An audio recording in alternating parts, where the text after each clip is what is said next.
Hey everyone, I'm Clayfect, and today it is yet again time to dive into the world of the unseen creatures by Richard Barlow. Now, have you ever wondered why your hair is such a mess in the morning? Or maybe your electrical wire is for some reason all tangled up? Well, now we have an explanation with the Tangler. A rather soft and yet deeply vindictive little creature. Feel free to pause and look at the pages some more if you want to, but for me, I simply can't wait to sculpt this little fella. So, without further ado guys, let's get started. He took 100 pounds of clay, and then he said, hey listen, I'm gonna fix this world today, because I know what's missing. So the first thing we're going to need is some aluminium foil, some wire, feathers, and a pair of panties. Don't ask about the panties, or the feathers. First things first, we are going to build a skeleton, so to speak, some armature for this little pillowy unseen creature, using the wire and the aluminium foil to bulk him out, before we get started playing with some clay. And while we do that, why don't we dive head into Mr. Barlow's notes and hear what he has to say about this unseen creature. Richard Barlow, log 21st of March 1950. The Tangler, also known as the bed badger. The Tangler is not only one of the softest and most loyal of the unseen creatures, they are also less forgiving than other creatures. The Tangler lives in our pillows, where they sleep 22 hours of the day, only waking up to eat, which is surprisingly little before they go back to sleep. They live off the pillow filling that is in the pillows we sleep with. No couch cushion or decorative pillow is acceptable living space for these strange creatures. The Tangler is by nature a very peaceful and inactive bedbody. Almost all of us have. But certain problems will inevitably occur by having this little roommate in your pillow. Tanglers are very deep sleepers, but if their human is tossing and turning enough, they will wake, and no Tangler is a morning person. So in pure vengeance, they tangle and mess up your hair. And that is not all. If the tossing and turning continues throughout the night, the Tangler can become so frustrated that it ventures out of the bed and starts to tangling other things like electrical wire, jewelry and yarn. This unseen creature can hold a grudge for a long time and will keep tangling things night upon night until you have proven yet again to be a reliable sleeping body. For how long you have to sleep quietly before the Tangler forgives you is unknown. Well, if that is true, I do believe that both me and Mr. Clayfect got a pair of Tanglers that has anger issues. But let's get back to the sculpture, where I finally put some clay on our little Tangler before I start defining the seams and pressing in the crevices to make it as pillowy as possible. Which is not an easy task when you work with clay if you want it to look like a pillow. But I think I actually end up cracking the code at some point. Even though there was a lot of back and forth with this sculpture, like the toes. Please just ignore the toes, because I don't know why I didn't just look at the book to see how the toes should be, but I didn't. So there's going to be a lot of different toes with this one. Speaking of Mr. Barlow's journal, there is actually a reason why it took me so long to look at the reference photos, and that is, every time I read in this book I sort of get dizzy and a little bit queasy for some reason. I didn't notice it at the start when we made the first unseen creatures, but slowly it is starting to become sort of a nuisance. It is gone as soon as I close the book, but I really have to dive more into this because things are getting weird, guys. But let's get back to the Tangler. After I have made the seams, I start lumping it up with some clay before I stroke my balls on it. Balls. Oh god, I'm such a child. I do that all in order of making it look more like it's fabric and it's a pillow-ish creature. But with the first round of texture done, it is on to the head and on to hear a little bit more from Mr. Barlow. The Tangler chooses their human very early in life and will move with you from pillow to pillow. That is why new pillows can feel too lumpy at the start and old pillows become flat. That indicates that your sleeping friend is done eating from that pillow. I have still no idea why the Tangler stays with one human, never change pillow without their human, or why only our sleeping pillows work as a home for them. But what I can say is that no matter how many pillows your puppy eats or how many pillow fights you have, your Tangler will stay with you. I named mine Brutus, and I have never really had any noteworthy trouble with him. Mary, on the other hand, seems to be in a constant fight with hers, judging by her hair in the morning. A theory of mine is that Tangler's temperament and personality differs just as much as it does with us humans. I wonder if there is a way of appeasing a Tangler. I could really use a way to appease my Tangler, believe me.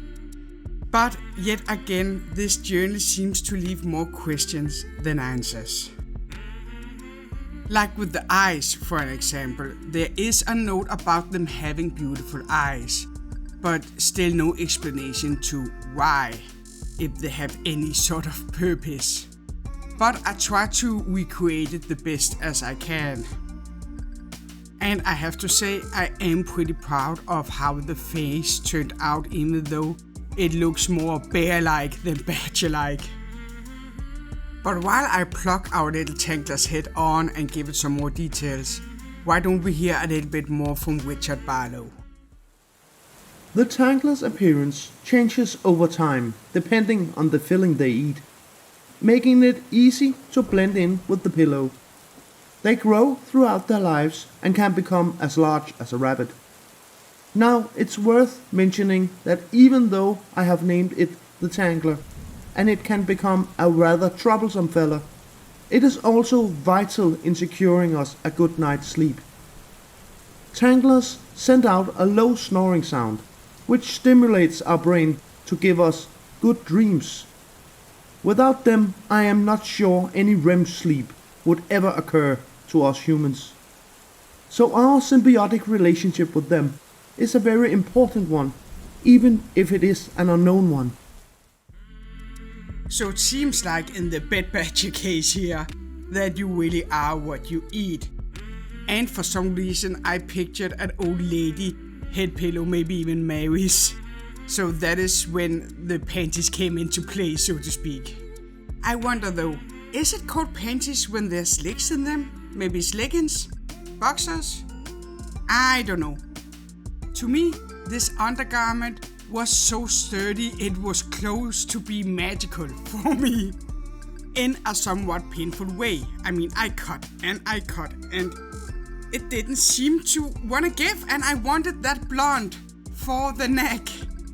It was really a battle of the ages, but when I finally got that trim I wanted, all I had to do was press it into the clay and sort of shape it. Now I will admit, when it comes to fabric, I have no idea what I'm doing. But after a more pulling and pressing and so on, I sort of got it to a decent state. Now all I had to do was put a little bit of liquid Sculpting down in the crevice, fusing it together forever before I got started on the rest of the body. But we're going to skip some of that thanks to some fancy editing on my part. There we go. Now, I will admit, in this project, I really didn't know what I was doing most of the time. You can only test and retest so much.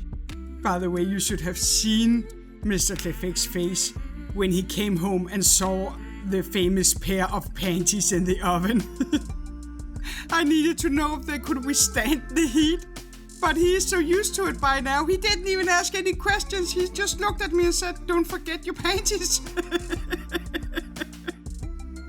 Anyway, since my panties didn't caught on fire, which was sort of a miracle because I also had to burn some dog hair away later, let's get back to the bag that I made as pillowy as possible before it needs a little trip to the oven, so we can finally start painting our little Tangler.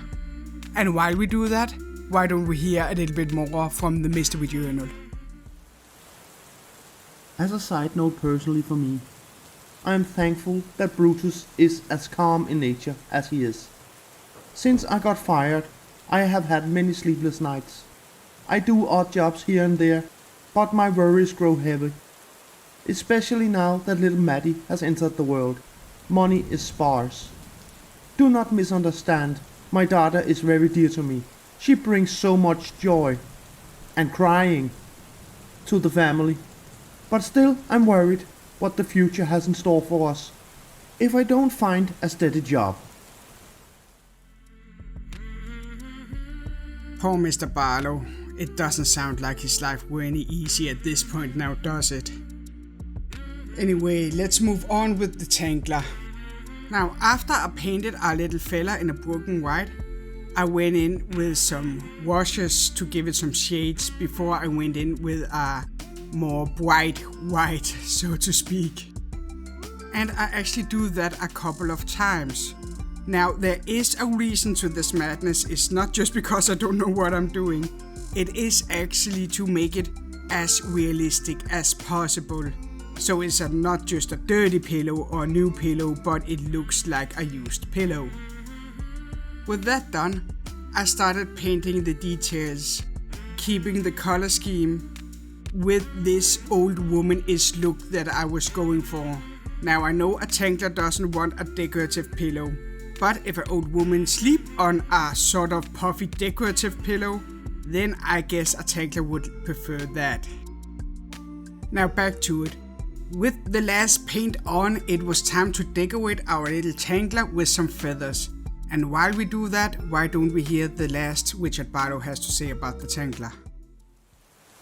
In conclusion, even though the Tangler would give you a bad hair day from time to time, their presence in our lives is necessary. I'm just not sure all people would see it that way. So that is why I also deem it best with this creature for it to remain unseen. And we put this matter to rest. I know that is what the Tangler would prefer us to do. And with that, guys, I think that is it for this sculpture and it for this video. Thank you so much for watching. I hope you like our little puffy friend as much as I do. I think the feathers just look phenomenal. I am just in love with it. You would actually think that super glue and feathers would be a very, very difficult combi. But as I recall, it wasn't that bad. And don't you dare write anything else, Mr. Clayfect. Don't you dare. It wasn't that bad. And either way, it is the end results that matters, right? Right? In this case, it is the end that justified the means, right?